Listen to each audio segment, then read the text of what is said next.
Allez, on revient maintenant sur les informations fiscales que vous devez savoir avant d'acheter, d'investir, de spéculer sur le Bitcoin. Parce que vous allez le voir, hein, le fisc vous attend au tournant. On voit ça avec Eric Delano. Bonjour Eric. Bonjour. Président du cabinet Tenzing. Alors évidemment, on n'est pas là pour donner des conseils, vous dire c'est bien, c'est pas bien d'investir ou d'acheter du Bitcoin. Juste quelques mises en garde pratiques, notamment fiscales. Parce qu'en début de semaine, on a Gérald Darmanin, le ministre de l'Action et des Comptes Publics, qui a fait part avec Tracfin aussi, qui lutte contre le blanchiment, de leurs inquiétudes quant à justement la multiplication du risque d'arnaque et de blanchiment autour des crypto-monnaies.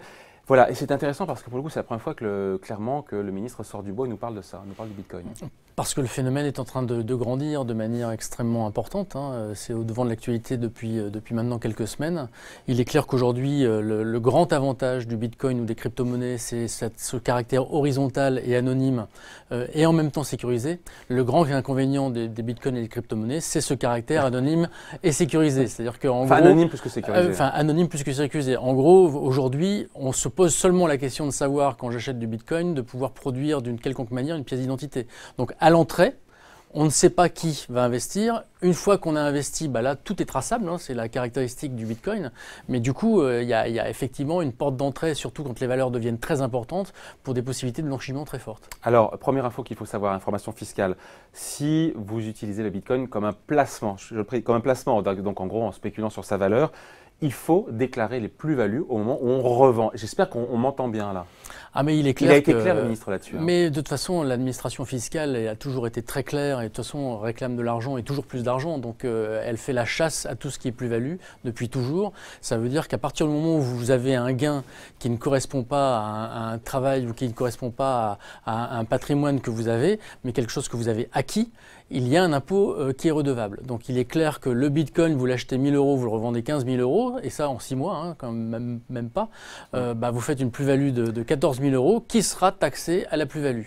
Mais avec quelques réserves. Voilà, sachant que même si on revend ces bitcoins pour acheter quelque chose sur un site internet, il faudra quand même payer des impôts sur ces plus-values. Je sais pas si les gens ont bien saisi ça. Non, mais si on a fait un gain et qu'on veut dépenser pour acheter un truc sur un site qui accepte le paiement bitcoin, on les revend, il y a des plus-values. Mais oui, mais je veux dire, si un bitcoin, vous pouvez acheter une Ferrari ou un bitcoin, vous pouvez acheter une baguette de pain, très clairement, la valeur du bitcoin est très différente entre le moment où vous l'utilisez et le moment où vous l'avez acheté. Donc en fait, dans votre consommation d'achat, implicitement, vous mettez en avant votre plus-value.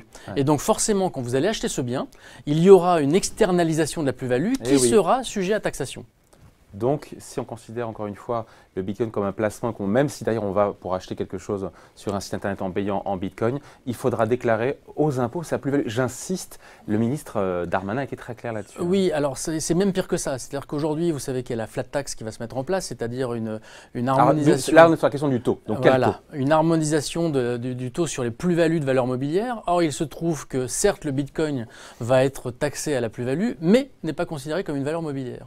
Et n'étant pas considéré comme une valeur mobilière, c'est un bien aujourd'hui qui ne fait pas l'objet d'une définition quelconque, ce n'est pas une monnaie, ce n'est pas une valeur mobilière, donc elle va rentrer dans la catégorie extrêmement vague des bénéfices non commerciaux quand c'est fait à titre habituel. Pardon, je vous coupe Eric, donc on ne pourra pas appliquer la flat tax à partir du 1er janvier 2018 au Bitcoin. En tout cas non. Alors, parce que ce n'est pas une valeur mobilière. Tout à fait. Alors maintenant, quand je vous dis ça, il y a un flou artistique autour parce que c'est quelque chose de nouveau.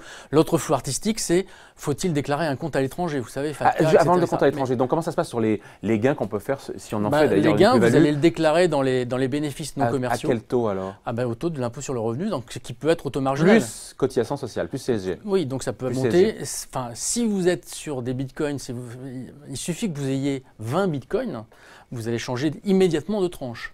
Puisque aujourd'hui, 20 bitcoins, ça correspond à quasiment 300 000 €.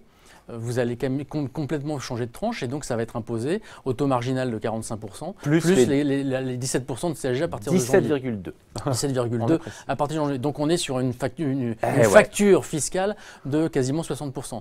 Alors que si c'était la flat tax, vous aurez 30%. Mais là où l'administration fiscale est un peu retors, et malheureusement, faut reconnaître que c'est son habitude, ce qui crée quand même dans ce pays, je fais une parenthèse, une forme d'insécurité fiscale et juridique.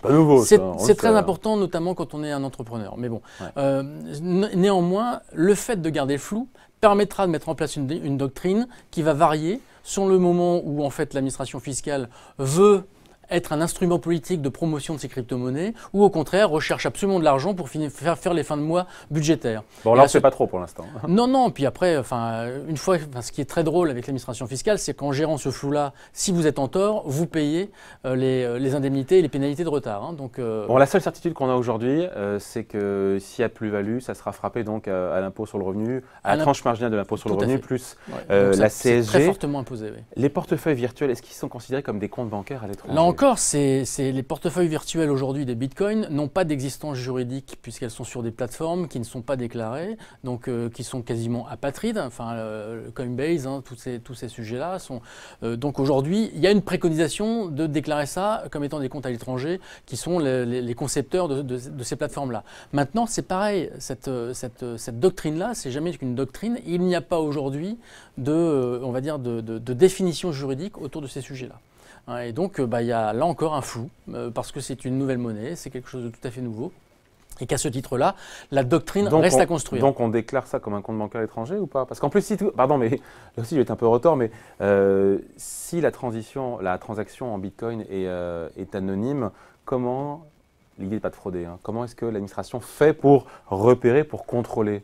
C'est finalement assez simple. Et la question se pose aussi pour la taxation. Pour la déclaration d'un compte bancaire étranger, enfin de la plateforme sur laquelle on a fait des transactions en Bitcoin. De toute façon, si vous ne déclarez pas un compte bancaire à l'étranger, ça veut dire qu'au moment où vous vendez... Premièrement, si vous ne vendez pas votre Bitcoin, il faut quand même, si vous le gardez, si vous le thésaurisez, il ne se passe rien parce que vous ne réalisez pas votre plus-value. Bien sûr. Si vous vendez votre Bitcoin, à un moment ou à un autre, il va y avoir un transfert d'une valeur importante sur un compte bancaire. Or, aujourd'hui, les comptes bancaires, les banques ont obligation de vous demander l'origine des fonds. C'est les nouvelles lois sur les montants importants. Sinon, ça déclenche ce qu'on appelle une alerte TRACFIN, où il y a des montants importants qui arrivent sur des comptes bancaires et qui ne sont pas justifiés. Et en ayant l'origine des fonds, que vous êtes obligé de déclarer, on remonte jusqu'à la personne qui a fait cette transaction en Bitcoin. Et donc, on sait que c'est à travers une transaction Bitcoin que vous avez eu ces fonds. Donc, l'administration fiscale a la capacité de pouvoir savoir que vous les avez touchés. Il n'y a pas l'anonymat, vous savez, à ses limites. Et finalement, tant mieux, parce que sinon, on irait vers des sujets qui sont un peu compliqués, financement du terrorisme, blanchiment, et il est très important qu'on puisse faire face à ça. Bon, voilà, merci en tout cas. Merci à vous pour ces explications. Éric Delannoy, donc président du cabinet Tenzing. Merci Éric. Merci.